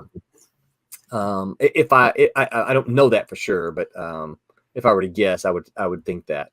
But yeah, it's really funny when we're talking about invisibility. Yeah. I think it would be interesting. Some of these powers, can you turn them off and can you not turn them off? I think that would be some of the questions. Is if you could turn invisibility on and off, it's hard to see the downside, right? But if you couldn't control it, then yeah, there could be lots of issues with that. The question is this though. Yeah. Can you change your clothes invisible? Or is it just your body? Well, yeah, if you had to be running around naked, that would be weird. Well, if I'm not mistaken, did you ever see certain parts caught in doors and everything? So just that was Hollow Man, wasn't it? Hollow Man. Have you seen the film Hollow Man? Yeah, Kevin Bacon. Kevin Bacon, where he's basically an invisible man, but he has to get naked to Well, I think the original Invisible Man had to do that too. H.G. Wells' novel. Oh, really? Yeah, and the original movie, I think he had to do that because he wore bandages around his head, right? And you could see the bandages and you could see his clothes, like he had a big coat on. And when he took those off, then he was invisible. So I'm fairly certain that was the case for the original Invisible Man. Yeah, probably. Well, again, that goes back to the greatest American hero. I remember seeing when he was invisible, and it was he had to go to a restaurant and he was invisible, and then he wasn't invisible anymore in the middle of the restaurant. So. Right. Yeah, that would be a problem, right? Yeah, Stephen Brown said one of the problems, one of the downsides of flight would be knowing where you're going or getting lost. Because things look different from the air. I guess someone just figures just fly around until they see something interesting. I'll do. Yeah. Yeah, I don't know. I come from one of those generations that, I know the map decently. And I will say this, most Americans have no clue about geography. We are some of the worst, as far as our school systems go, we are some of the worst in knowing not just world geography, but I'm talking U.S. geography. People don't know where our states are. That's right. Well, you would say that. I mean, you're a Yankee. You're from Mississippi. So, I mean, that's... What? You said I'm a Yankee from Mississippi? It was a joke. Oh, okay. I was like, wait, are we about to fight? Because of the geography thing, Yeah. But I taught ESL for a few years, and one of the things I discovered was that the international students coming in were far better equipped with geography than American students. Americans a lot of times didn't say, "Hey, where are you from? I'm from so and so. I don't know where that is." It was like, how embarrassing that is to be the teacher in that class, and or in the ESL class, and then hear an American say, "And I don't know where that is." And it's not like they were from small countries like Qatar or Liechtenstein, right? Not Liechtenstein. What's that little bitty tiny state up country in between Germany and France. Tiny little, just south of UP. Do you mean Switzerland? No. It's up on Liechtenstein. It is called Liechtenstein, right? Liechtenstein. Yeah. It's a little bitty place, right? If you say so. Yeah. I mean, I'm not aware of it. When I look at a map, it doesn't jump out at me, so it must be pretty small. Yeah, it's a really. I can't think that if that's it. I think that's the name of it, but it's like somewhere between Belgium and Germany or something like that. It's up in that kind of area, kind of north towards the North Sea up there. Oh, I think one of the things that I noticed is a lot of people think Africa is a country. Right? Yeah. Where are you Yeah, from? I'm yeah. from the country of Africa. Yeah. It's like which 50 of them would that be? What are they talking about? Yeah. It is kind of embarrassing though. It's funny. You guys may or may not find this funny, but when my kids, they're 21 and 26 now. So, but when my kids, sorry, do you mean Luxembourg? Luxembourg. Thank you, Pete. I'm like Liechtenstein. That does not sound Luxembourg, right. yeah, at all. Luxembourg is tiny. Yeah, sorry, you do miss it if you don't look really hard. Yeah, Luxembourg. That's You get it- exactly you what get I was it thinking there. of. You forget it's there. Sorry, Luxembourg. Yeah. Sorry, For all you from Luxembourg listening, we apologize. sorry We- Luxembourgians. we don't mean to offend you. But when they turned 16, when they got their driver's license, I went out and bought a Rand McNally Road Atlas and said, "Here's your GPS." Yeah. My daughter didn't use it at all. I don't think. My son, I think, looked at it a little bit, but yeah, they both have phones, and I'm like, how can you And then, and of course, the problem I see with that is that this kind of goes back to Stephen's point here, is that they don't know where they're going. It's like I can go from here to anywhere in the U.S. without a GPS. Now, if I'm going to a very specific address, I might need an exit and a road or two, but I can get from here to any city if you kind of tell me where it is without a GPS or even without a map. So it's just one of these things. It's like I don't understand. I don't think Haley is listening, but Haley, she lives north of me. She came here today to sign the Kickstarter books too. And it's funny because as she took off, she stopped right in I live in a little cul-de-sac, and she stopped right in the cul-de-sac. And I was like, what did she do? Is something wrong? But I realized, she's punching in the GPS because she doesn't know how to get home from here. I was like, what? No way. Stephen Brown said invisibility would be a neat power, but having it as a passive power would be a problem. And if it was passive when the user was born, they wouldn't know what they look like. Oh, that's interesting. That is interesting. If you were always invisible and did not know what you look like. Well, you just assume you look like everyone else, don't you? Yeah. You must just look like everyone else. Although I think that would give you some sort of complex. I absolutely, that's what I was thinking. That would give you some kind of mental, some kind of complex you'd have to deal with. Yeah. Yeah. Well, you might just get over it. Or you'd be like, you know what? I'm invisible. Let's see if I can come up with a geeky random question generator. Because those are random questions, but they're really random. Random, funny random question generator. Let's see what this one does. This is the same website. All conversation starters. Click and ask random question generator. Let's see what this one does. That's the one I was just on. Random question generator for kids, for adults, for couples. Yeah, that one might be a little too interesting. Yeah. More games. This or that questions. How well do you know me questions? Oh, that might be interesting. Funny things to do with friends. Would you rather questions for teens?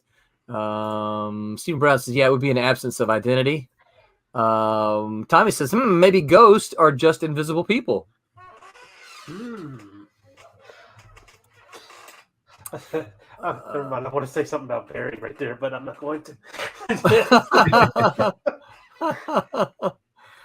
Here we go. Here's Batman trivia questions. And Lord of the Ring trivia questions. Rock and roll trivia questions. Avengers trivia questions. Let's see if any of these turn out. Should be interesting. Yeah. Usually they're really basic questions. Like, oh. Yeah.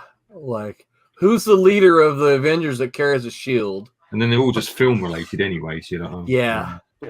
Let's see here. 50 Avengers trivia questions. Let's see here. Where's the question?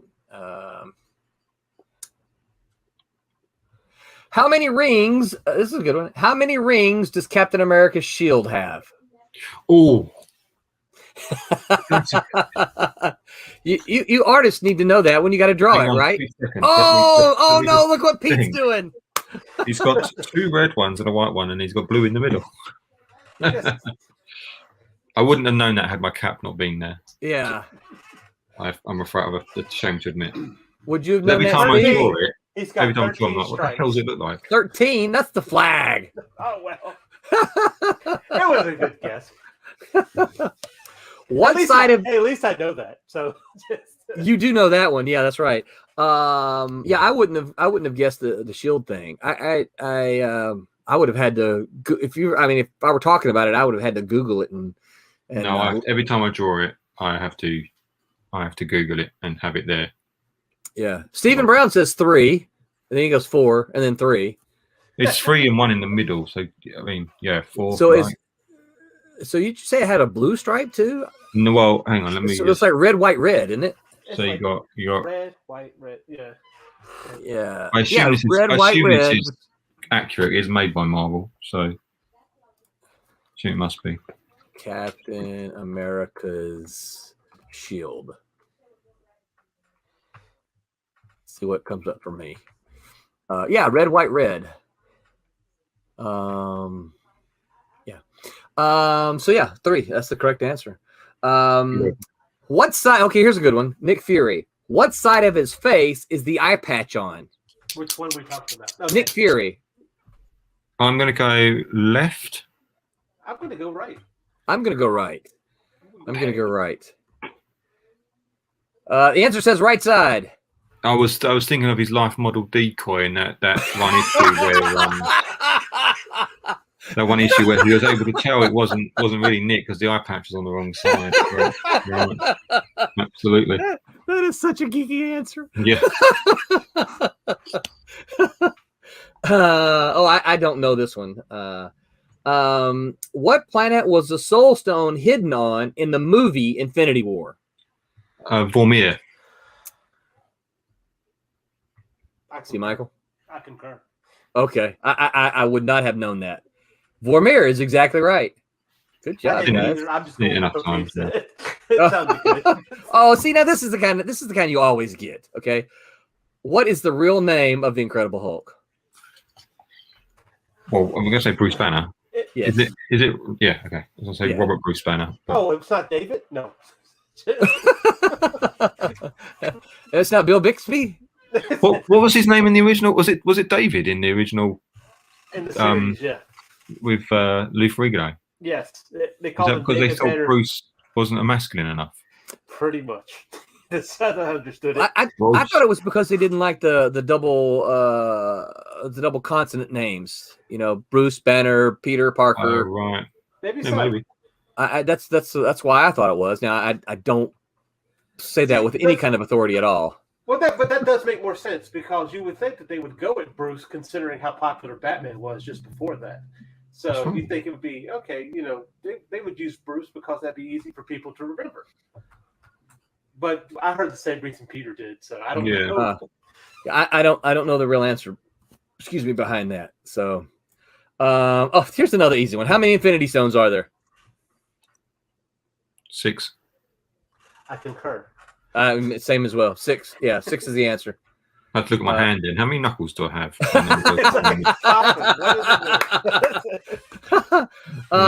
Yeah, these have got to be from. I don't remember this in the comic book, so this has got to be. Not saying it's not there, but this has got to be from the movie. Who took out Tony Stark's parents?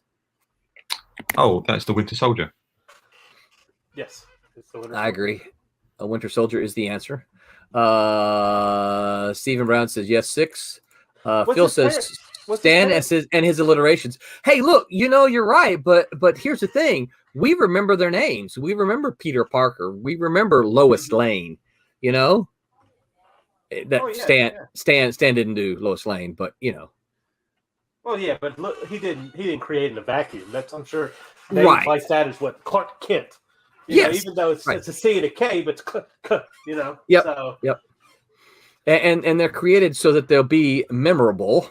And Phil says, "Oh, I like alliterations." Yeah, yeah. I probably should consider that more for the ones I create. I don't do that. So Reed much. Richards, Yeah. Mhm. Sue Storm, but then Yeah. it became Sue Richards. Sue Richards. But it's still really Sue Storm, isn't it? True or false? Early Tony Stark Iron Man suits were plugged into the wall. False. False. I'm gonna say false as well. Oh, the answer is true. This says. Really? Yeah, that's what it says. I'm not sure I believe it, but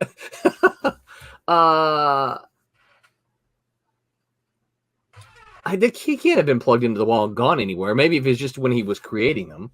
Well, charging up maybe, but I thought that I've always known him to have the chest thing. Yeah. Yep. I mean, even all the way back in the 1960s when he was in the Vietnam War. Who was the person who came up with the name The Avengers? You mean the creator or the person, the comic character in the comic who said I'm that's gonna cool? guess this means the person in the comic book. Yeah. I don't know. Was it Giant Man? Hank Pym? So Hank Pym, I'm I gonna know- say the Wasp because I remember Oh, reading yes, it yes. and having the little people flying around and one of them saying something and she says we should be called something like the Avengers and then they interrupted it or nothing. That's it. Yeah. Or Janet Yeah. Dine. Now I'm sounding totally geeky, aren't I? Oh no, All right. Janet so what's- Van Dyne was the first Wasp, right? Yeah. Yes. I agree. Okay. yeah. So we'll see. Oh, I got it. The wife of Ant-Man. Look who poked his head in, guys. Oh, hi, Tommy. he couldn't wait. He had to. What's up? What's up? Wait, hold on. How do I get out of here? Is my mic even working? Yeah, we can hear you. All right, great, cool. Hey, wait. Cool. Hey, Peter, C, y'all look here for just a second. Look who we got with us. We have Thomas Flatamani. Flotty Monty. Flotty Oh Monty. man, how do I fix that? Fix it! I'm driving. I can't fix it. You should be able to. I think I can fix it. I don't know, but How about let's see that? here. You want me to Hang wreck? on every week. I'm trying to avoid the police right now. So I fixed it. Thank you Sorry, very I much. Thank you all. Thank you. had to point that out so you guys can see it too. Okay, so now that I'm here, can we start over? Yeah. yeah. All from the very beginning, right? Yeah. What did I miss? An hour and a half? Yeah. Yeah. An hour and a half. You sure did. Let's see. Let's think of some of these questions you might. So we were talking about the downside of some of the superpowers. See, you didn't have to go away. I was going to put you back up. That's okay. Now we got Tommy here. We can have fun now. Okay, so we're talking about the downside of some of these superpowers. So, what would you say a downside of? Well, you heard some of it, right? What would you say a downside of invisibility is? Me? Yeah. I'm trying not to run over somebody. But the downside of driving in the car while trying to do a podcast. That was the They were downside invisible, of. you would have ran over them. So.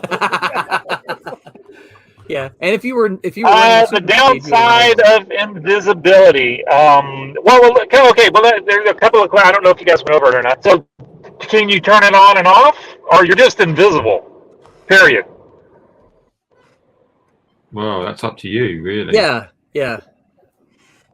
Can you? Well, I mean, if you can turn it on and off, then I don't see any downside. Because you need to, when you're feeling bad because you're invisible, just turn it off. Then you're just you again. So none. All right. Well, what about any downside of super speed, like the Flash or Quicksilver? Well, those guys had to eat a lot, right? So they're always having to eat. Aren't they usually eating just all the time to have the energy? Yeah. Metabolism, yeah.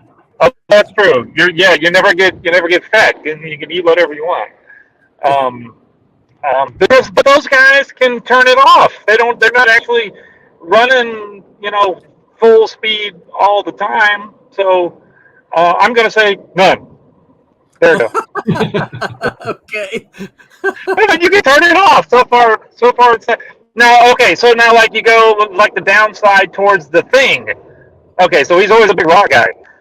So so he's got something he can't turn off. If you run at like super speed, imagine if someone stepped out in front of you just as you're running. You can't stop, can you? So you're going to have to go through them.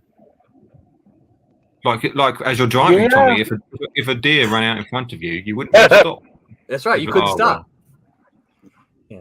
So the downside of not being able to stop is when you're using your power. Yes. Yeah. Well, you remember? I don't know if you said it because so in The Boys, right? Did y'all talk about The Boys? Yeah, that first episode. Yeah. Where he they train. Yeah. Yeah.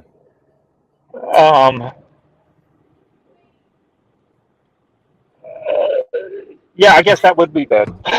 Yeah. Well, that's a good question. You're talking about like the amount of force and mass moving that quickly. How long does it take for you to stop? Really, scientifically speaking. So scientifically speaking, I remember. So here's one of those random useless facts I remember from driver's ed.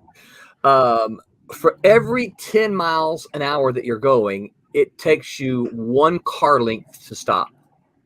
Right? Yeah. So if you're going 50 miles an hour, it takes you 5 car lengths to stop. And I don't know how many feet or meters that is because I only remember reading about it in car length measurements. in this case, it's interesting that you're saying that because I'm in the car at the moment.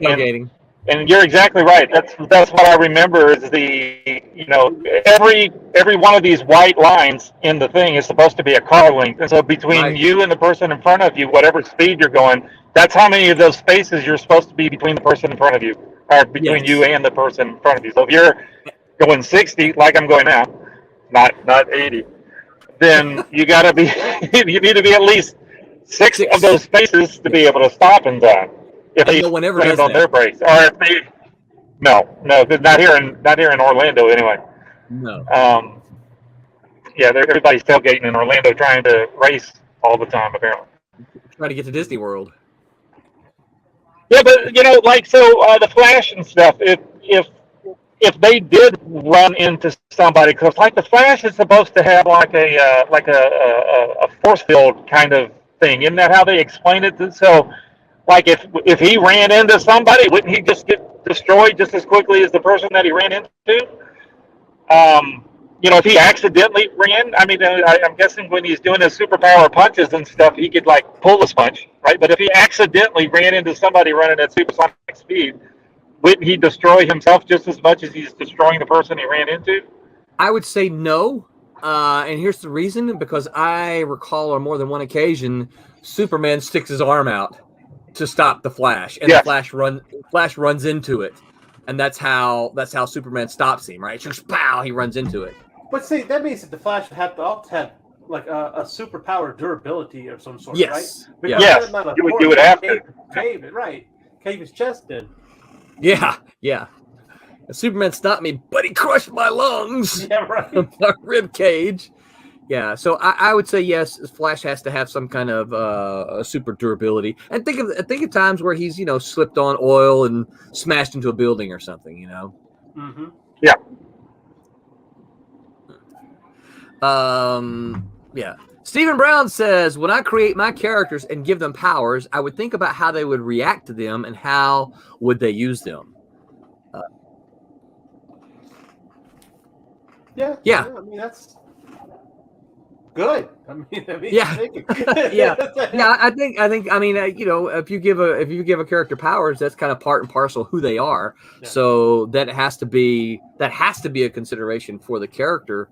Well, it's just like the famous, the I have super strength, so now I'm going to destroy the bathroom sink scene from a lot of these movies. Wolverine or Jessica Jones. And they go to the bathroom, and all they want to do is just wash their face, but the whole sink comes off in their hands. Yeah. Yeah. I think there would be some of that. Stephen Brown says, when you create a cat and mouse, how did you design the characters? So I didn't design the characters. Dean did them for this relaunch. Dean is the one who designed the characters. I gave him some written descriptions of what I wanted, but those were not particularly specific because. So I wanted them to have a face mask, right? Kind of like a ninja mask is kind of what I said.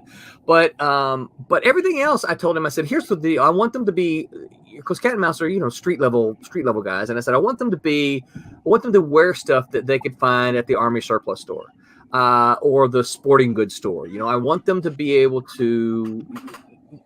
Now, I was not taking cosplayers into consideration. But this would be something that a cosplayer should be able to put together pretty easily. They should be able to go to the sporting goods store or to the Army surplus store and pick up these things so that they could put it together. I wanted it to be, they don't have to go to the super spandex person that what was that person from The Incredibles? Oh, yeah. You know what I'm talking about? And I can't remember what the last name was, but yeah. Yeah. So she designed all the so I didn't want them to have to do something like that. And then what happened is Dean did some sketches, just kind of loose pencil sketches, and sent those to me. And I said, okay, cool. I like this thing here. Hey, can you maybe do this instead of that? And just got to something that I liked and he liked, and that was that. Yeah. I don't know that I don't know. So let's talk about C. Michael and the rejects. So it was kind of the same way for those characters. I just had some written stuff. Some I had more than others. I'm trying to remember. Like so we've got a character in there called G String. G-string. Yes. Yeah. Okay. And one of those type of books. No. and I said, here's the thing. I think I described him as kind of like a David Bowie, but I wanted him to have a fiddle, right? Because that was his G string that he would play. That's wrong. Right. See, not what I was picturing. As a designer, I started going in a different direction. But I thought that's this is going to be easy. Nice. Very light on costume. Very good. Very light. Pete's like, I like to start all mine naked anyway. It cuts out half the work. No, I will tell you this. I know she's not listening. My wife cannot stand that name. She's like, I don't like that name at all. I'm like, you don't understand. It's not a literal G. It's the G string. It's a musical thing. Yeah, and she's like, yeah. I'm like, no, but it's a comic book, so it's going to be visual with it. It's not just someone's going to read it. And they're like, I like it, I'm keeping it. But I don't think, like, for a character like Dire Louse, I didn't really have any much for that one, did I? Do you remember? Just what he does. Just basically what he does. Yeah, the what I thought about him was I was thinking he had to kind of personify that Louse look. And he had to be dirty. Yes. Because, I mean, if he's got lights, he's got to be dirty. And then I'm kind of the small little bug. That's how I imagined him to be. So, which is one of my favorites. It really is. And like I said, I got a huge response off of him. So, nice. Yeah. But I'm trying to think. So we can't talk too much about the villain because story stuff. But like Buckshot, I had a little bit about Buckshot, right? And I had some about the about One Round Kid. Divinity, I just said that she looked like, if I remember correctly, I just said she looked like a young housewife and wears an apron and carries around a spatula. Right? Well, interesting because for Pistol and Nim, you had actors in mind, didn't you? I did. You sent me all these actors, and I thought, yeah, they're cool. I know who they are. That's fine. We'll try and speak to that.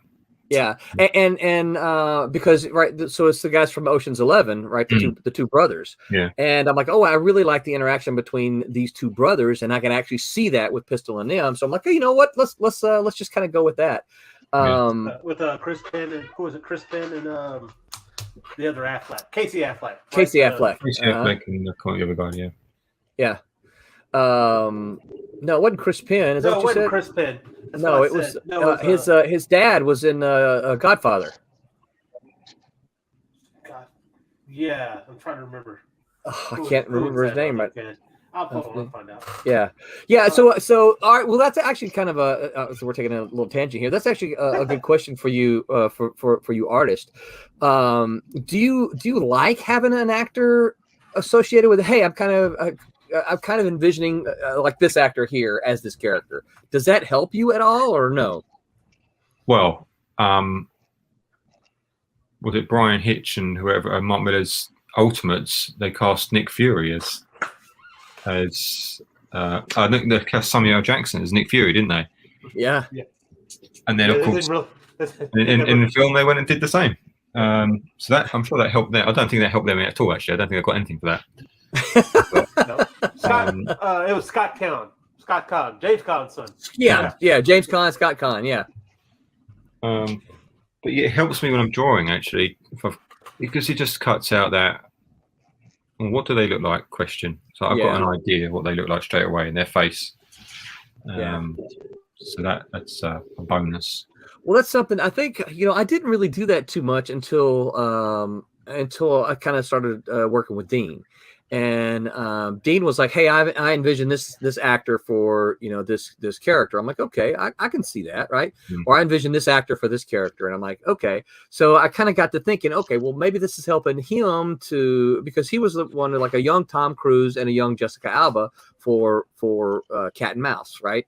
And I'm like, well, I hadn't really envisioned Tom Cruise so much, but okay, I think I envisioned actually. I will tell you who I envisioned. You guys have seen the TV show Leverage? Yeah, is that a yes or no? No, I know of it, but no, I've never watched it. Okay. Yeah. So there's basically the muscle guy in there, kind of long blonde hair guy. It's kind of, and he's a little bit old for the way I see Cat, but I look at him, I'm like, yeah, that's kind of the way I imagine Cat to be.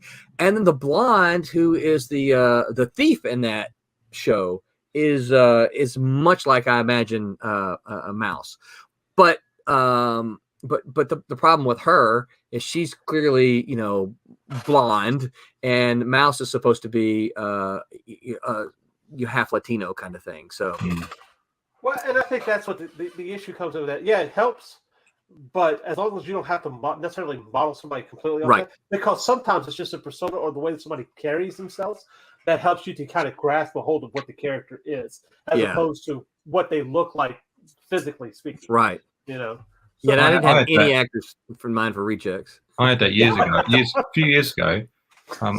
Before I was I was still at school, first year maybe, but a guy approached me and said, "Oh, we've got this script. Would you be interested in drawing it?" Of course, you say yes. So, yeah, of course you do. Yeah. So I did, and we said, "Oh, we've got these actors in mind for these characters." I said, "Okay, that's fine, no problem." And they had one particular actress who I'd never heard of, and I think she was pretty obscure for this one character. So I was like, okay, I found one picture of her, and I sort of, okay, I get the idea. I'm not going to draw her, but it will look something like that. Right. And then I said, my other writer says it doesn't really look like her enough. Can we do her face again so it looks like her? I was like, well, okay. There's got a their difference. permission to use their likeness? Right, exactly. I was going to say that's you what I was have to wondering, yeah. you have to have permission to use someone's likeness if that's what you're going to do. Okay, if you really want it to look just like I said, but the difficulty then comes. It's fine if it's a superstar and there's a million photos of them you can use for reference. Right. If it's an obscure person, there's usually a couple on IMDb. Yeah. But I don't know what they look like from every angle, so I'm not drawing you portraits. Don't ask for a portrait every single time. Right. I'll get close. One of my teachers at the school was working on the John Wick comic, and he said it was great, but the amount of times Lionsgate, whoever it was that owned John Wick, came back and said, "Can you just change his nose? It needs to look like Keanu. It must look like him." Yeah. They obviously had the rights and they could do that, but it just got so annoying. Every angle, it just needs a bit more like him, just a bit more like him. And that would drive me insane as well. Oh, if I yeah. I'll change it. I'll change his nose, or I'll try and make him a bit more Keanu-ish. Yeah. Tell me what you ordering. He's going through a drive-through somewhere. Hello, can I get your order? Right, yeah. Silverline team up, issue 1. See, that's the one thing I didn't get to try when I was down there was Del Taco. Y'all kept talking about Del Taco and Del Taco. I don't have a Del Taco here. Well, so that's where we got to be going Monday not tomorrow, but the Monday following Daytona Beach. We're gonna go down and have lunch with the Kablam gang. So I'm sure we're gonna end up at Del Taco. You'll just have to plan on it maybe next year. See. Maybe next time. Yeah. Yep. We're planning on Hidden MegaCon at least 2023. I think it is. Really? Yeah, something like that. The whole group of us, something. You talking about the Arrow gang or just kind of independently? Just some independent people. Yeah. Okay. Not necessarily just a group of people. Gotcha. So you talk about the likenesses, Pete. I was not the editor of this, but being in the same office, you hear it. Malibu had the rights to Star Trek Deep Space Nine. Oh, cool. And so I heard our editor frequently talking about, I got to send it back for corrections. I got to send it back for corrections. I got to, and it was always because of a face thing, right? It was like, well, his eyes aren't right, or his nose is not right. And I will tell you, part of the reason some of those artists got continued work is because they could do the likenesses really well, and Paramount liked it. So we like this guy's likenesses. Keep using him. Thank you. Thank you. Thank you. Thanks. Milkshakes Sorry. all around. Unbelievable. This guy. Come in late, and then he's got to stop and eat. Come on. I'm going to stop and eat. Yeah. We're just getting a tour of downtown. Look. I'm a busy guy. I'm so sorry. I hope you're on the way home to do some inking. Right. I actually am gonna. I gotta finish inking my my commissions. Yep. Good idea. Yep. Yep. I got to get mine done before yours gets in. When are you sending yours in? I've got one to finish, which I've just finished the rough, so I'm going to try and get that done tomorrow now, and then I'll head to the postie.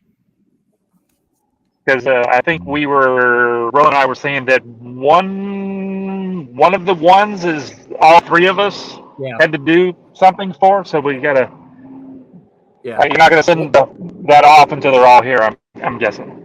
Yeah. One. Yeah. No, I'm not. One. He wanted us all to do the same character, right? Yes. Yeah. That was someone, I can't remember. I think the character was Raven. Raven. I think. Yeah. Yep. Yeah. So no. That backer got a commission from all three of you. So which I thought was pretty cool. Yeah. Wait, Raven? DC's Raven? Yep. DC's Raven. That's what I drew. That's the one I drew too. Yeah, that's the one Haley did too. This is not the Raven I wanted. I wanted the bird. You drew a bird. That's right. I was talking about Raven from that obscure 1980s independent comic book. You didn't know that? Oops, we're all gonna go. All right, guess we're gonna draw on. Steven said it would help, but I like thinking how the character's face looks.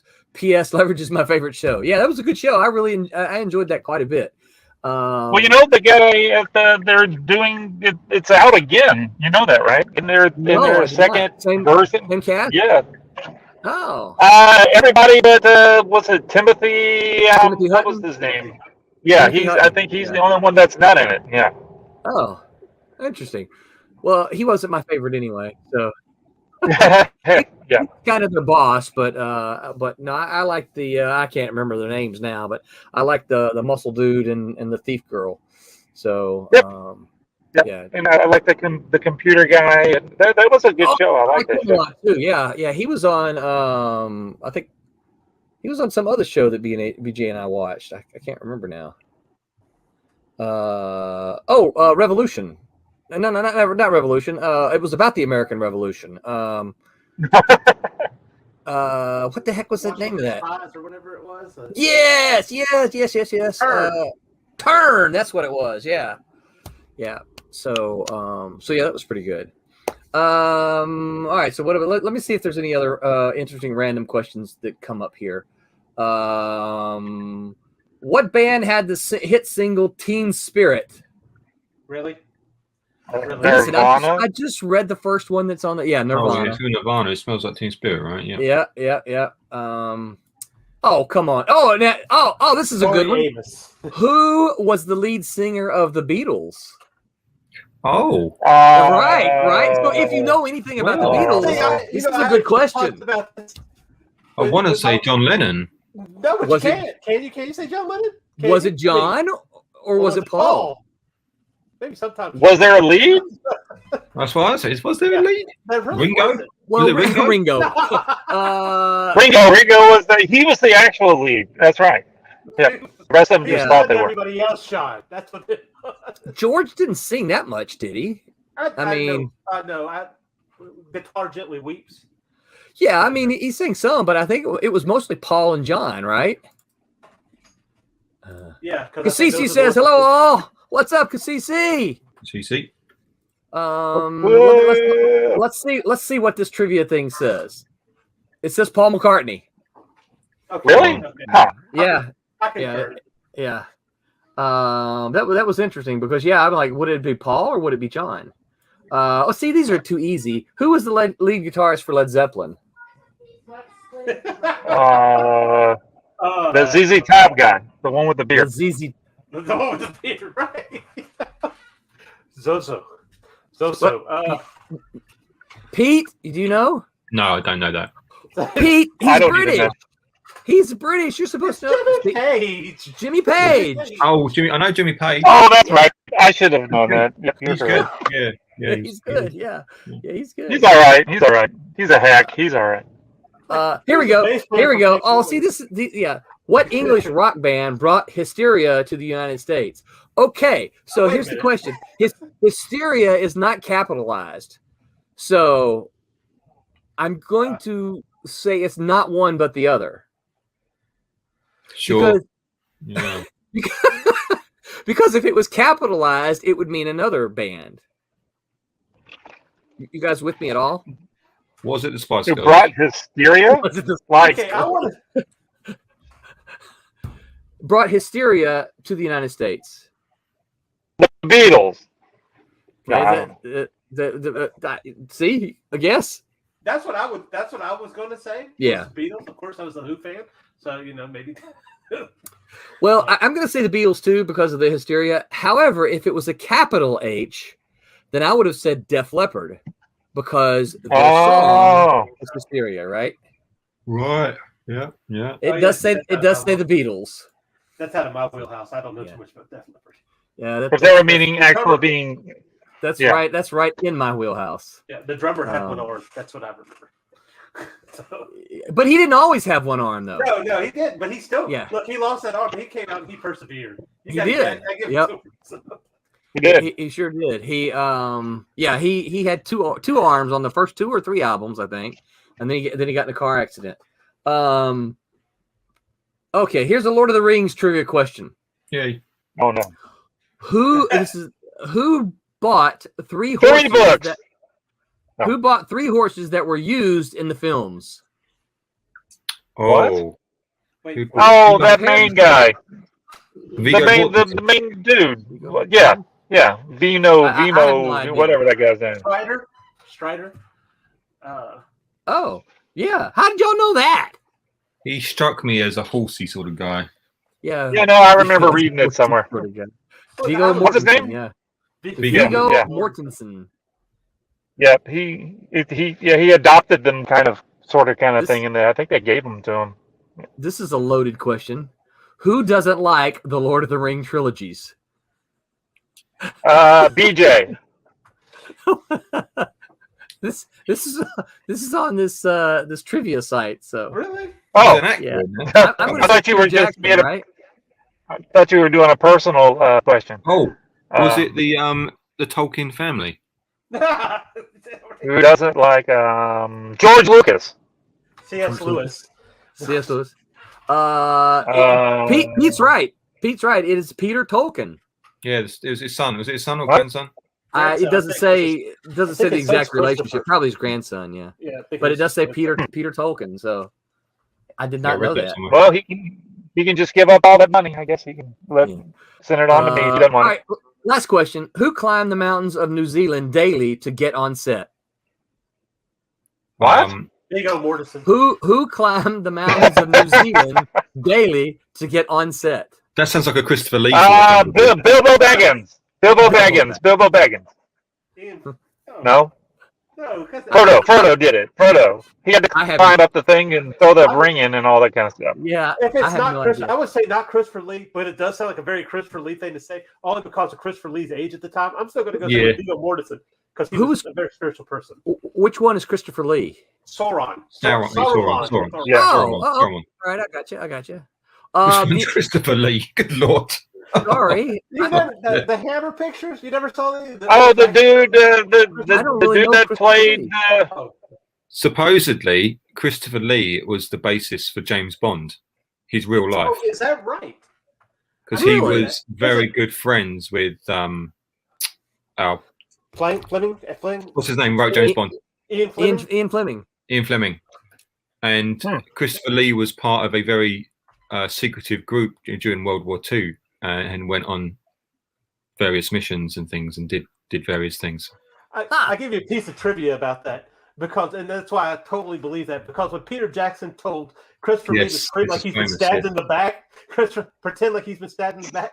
Christopher Lee's like, he doesn't have to imagine it. He's been stabbed in the back. Yes, Wow. he was saying, Christopher, you need to make this sort of sound. He said, no, Peter.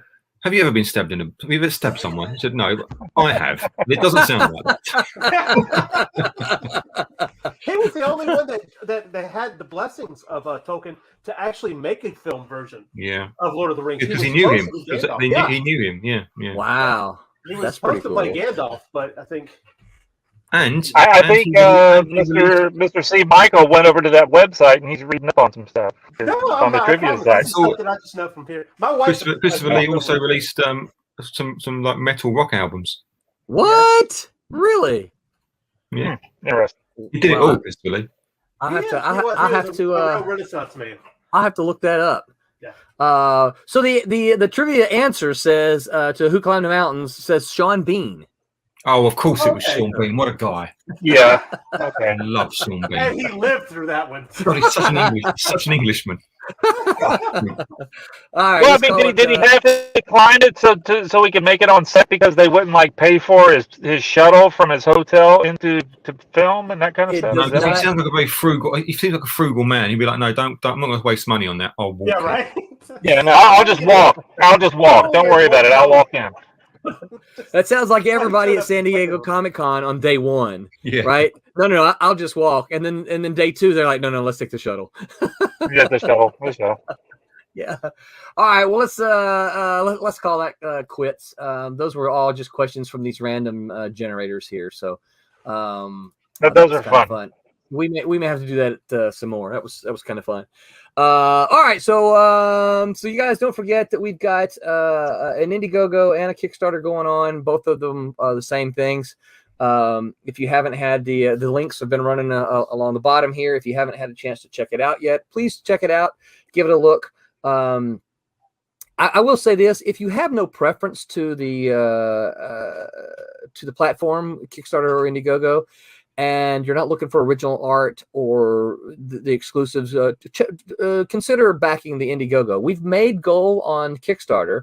Now, if you're wanting original art, you're going to have to go to a Kickstarter, because I just could not figure out a way. I was like, how can I offer the same page on the different platforms? Because what happens if someone backs and someone backs? I only got one page, right? So I just said, well, I'm just going to put it all on Kickstarter. And so if you want the original art, you got to go to Kickstarter. But if you're just wanting the graphic novel, the collection, if you're just wanting all 4 issues, just want the run, consider going to Indiegogo and backing us there. We're trying to make inroads into that inroads is appropriate too, right? Into that platform, and we are 40% there, not quite there. We still got 2 weeks to go, obviously. And we don't have any stretch goals yet. Brent has had some personal disruption in his family, and so hopefully he'll be able to get with us as soon as he can. I know he's going to be wrapped up for several days, though, so we want to absolutely send him our thoughts, prayers, and best wishes, and all that other kind of stuff. So we'll figure something out, some kind of stretch goal for Kickstarter to see if we can't figure out. Meanwhile, where can folks find you online? You can find me right now on Facebook and Instagram at C. Michael Lanning, on Twitter at CML80, right here on Silverline on Sunday nights. I need to get a link tree so you can just find me everywhere. Also on DeviantArt and ArtStation. You can check out that. I've been updating those lately. Don't get too much of a hit for them, so go check those out too. I've got some old stuff on there, so don't judge me on everything you see. So yeah, Facebook's probably the best place to find me, though, if you want to contact me. Sounds good. How about you, Pete? Where can folks find you? Oh, on the Google, they have to type in Peter Clinton Art, and that will take you to my website and Instagram and Twitter and Facebook. So take your pick. Sounds good. And Tommy, who is still in the car. Still in the car. Yep, fixing to run in. Just in the McDonald's parking lot. I'm in the random. Now I'm sitting out in front of I saw my wife flash the look out the window up there. She's like, "Yeah, what are you doing out there?" No, look out there. Yeah, go to the Google. You got her hamburger, and it's getting cold. No, she already got her something to eat, and she said, "Make sure you pick you up something because I'm not getting you any food." So I'm like, "All right, I'll get that hamburger."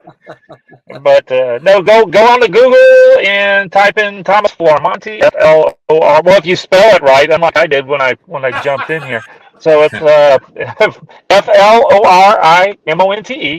or you can go to Inferno Studios. There's links and things there. That's my own personal website for all of the publishing that I do. You can look for me on Facebook.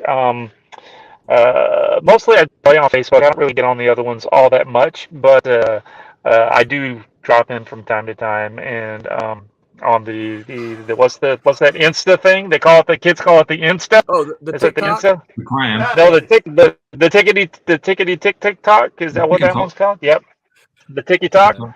I've got one. That one's Tommy Don't TikTok. If you want to go there. Remember, if I get 20 followers on TikTok, there's still only 11. So every time I come on here, I ask, I still only have 11 people following me on TikTok. Then I'm gonna get the rest of the guys to do a dance video at the show this weekend. We're going to get you 20 followers at Daytona Beach. We're going to get you 20. Yep, and we're gonna get a live twerking. Yeah, the bad part about it, you guys don't even follow me on TikTok. So what do you think, you're gonna get other people to follow me? No, that's not gonna work. On TikTok.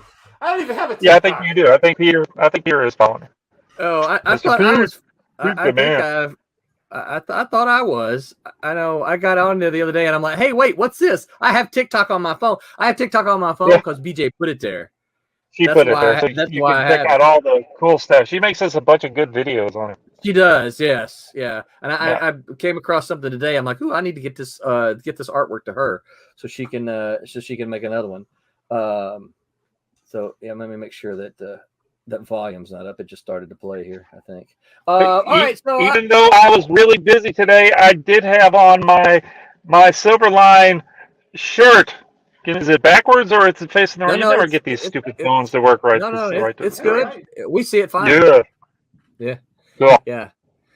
And I am Roland. You can find me at all the social media places that you heard them talk about as under Roland Man, and I think I'm Man Roland on Twitter. Mostly you find me hanging out at the Silverline here on Sunday nights, occasionally some of the other nights. You guys hang around after this plays because we can't talk during it. But you know what time it is? It is time to say... Make mine. Good night, everybody. Yeah, I'm going to stay on here another hour and a half.